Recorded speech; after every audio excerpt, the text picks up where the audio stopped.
Welcome to my channel Naidu గారి ఇంటి భోజనం. Today's recipe brinjal prawn curry or వంకాయ పచ్చి రొయ్యల కూర అండి. దానికోసం ముందుగా ఒక గిన్నె తీసుకున్నాను.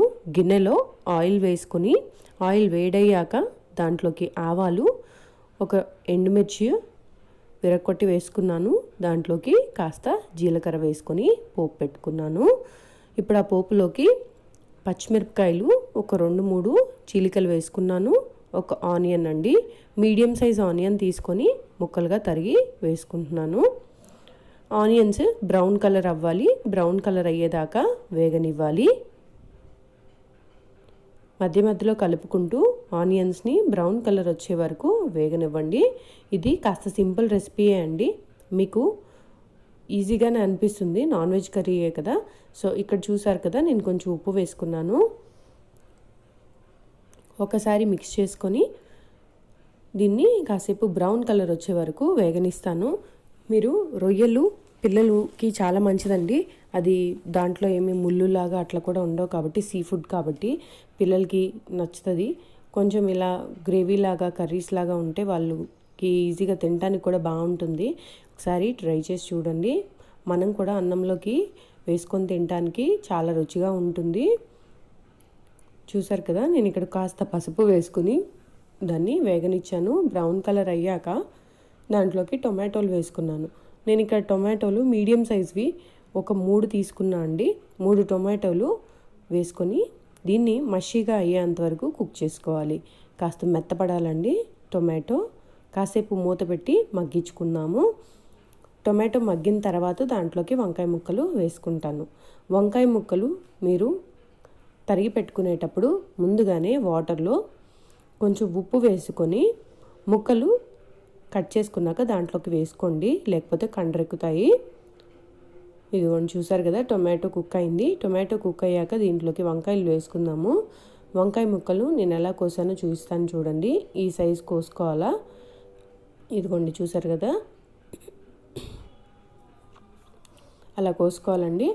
నల్ల గుత్తి వంకాయలు తీసుకోవద్దండి. మనం పొడవు వంకాయలు వేసుకుంటాం కదా నల్లవి, అవి వేసుకోండి. ఎందుకంటే గుత్తి వంకాయ వేసుకుంటే మీకు కూర అంతా కూడా నలుపు రంగులాగా అనిపించేస్తుందండి. మీరు అలా చూస్తానికి కూడా అంత ఐ ఫీస్టింగ్ ఉండదు. ఇది చూసారు కదా, ఈ వంకాయ డిఫరెంట్గా ఉంటుంది. మీరు కలగలుపు ఎప్పుడు వేసుకున్నా ఈ వంకాయే వేసుకోవాలి. నల్ల వంకాయ గుత్తి వంకాయ వేసుకున్నారంటే మాత్రం నలుపు రంగులాగా వచ్చేస్తుందండి కూర.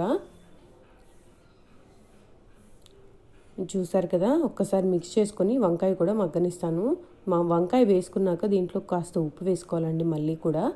ఎందుకంటే వంకాయ చేదెక్కినట్టుగా అవుతుంది, అదే కండ్రెక్కినట్టుగా అవుతుంది.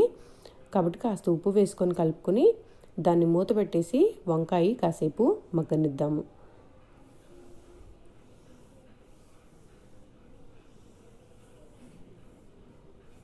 చూసారు కదా, ఇక్కడ నేను ఉప్పు వేసుకుంటున్నాను.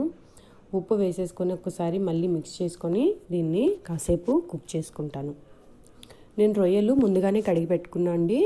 ఒక 2-3 సార్లు నేను, అంటే మనకి ఆల్రెడీ బాగు చేసే దొరుకుతున్నాయి కదా ఇప్పుడు, నేను అలాగే తెచ్చుకొని వాటిని 2-3 సార్లు వాష్ చేసుకున్నాను. నార్మల్ వాటర్తో వాష్ చేసుకొని తర్వాత కాస్త వెనిగర్ వేసి ఒక 2 మినిట్స్ అలాగే ఉంచేసేసి వెనిగర్లోన, తర్వాత మళ్ళీ ఆ నీళ్లు పారబోసి మళ్ళీ కొంచెం వాటర్ వేసి వాష్ చేసుకున్నాను.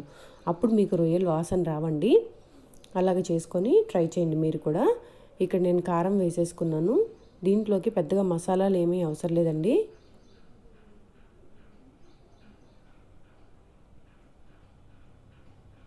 చూసారు కదా, మిక్స్ చేసుకున్నాను నేను.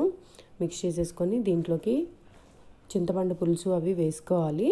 అంటే మనం కూరలాగా చేసుకుంటున్నాం కదా, సో దీంట్లోకి చింతపండు పులుసు లాగా వేసుకోవాలి.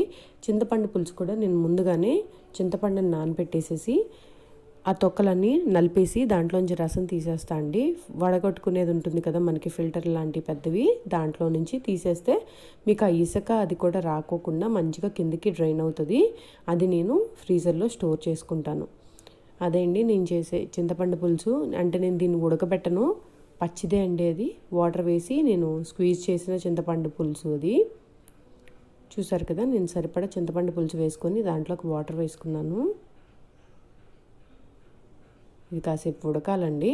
ఇది కాసేపు ఉడికి ఉడికిన తర్వాత దీంట్లోకి రొయ్యలు వేసుకుంటాను.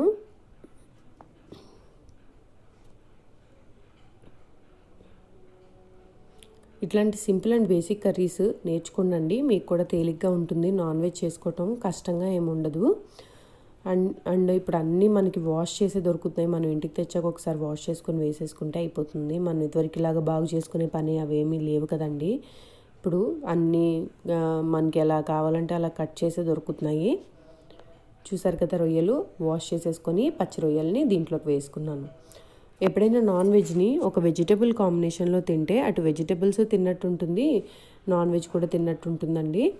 అండ్ ఆల్సో టేస్ట్ కూడా ఎన్హాన్స్ చేస్తుంది నాన్ వెజ్కి. కాబట్టి కలగలుపులు చాలామంది చేస్తారండి.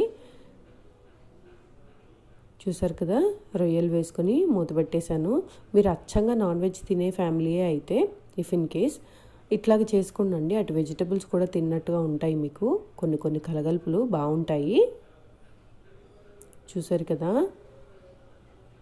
రొయ్యలు ఉడికి పట్టేసినాయి. ఎక్కువసేపు ఏం కుక్ అవ్వవసరం లేదండి, కాసేపు కుక్ అయితే సరిపోతుంది. చూసారు కదా, రొయ్యలు కుక్ అయిపోయాయి.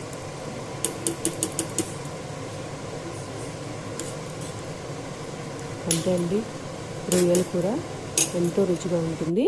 ట్రై చేసి చూడండి. Please do subscribe, like and share my videos to your friends and family.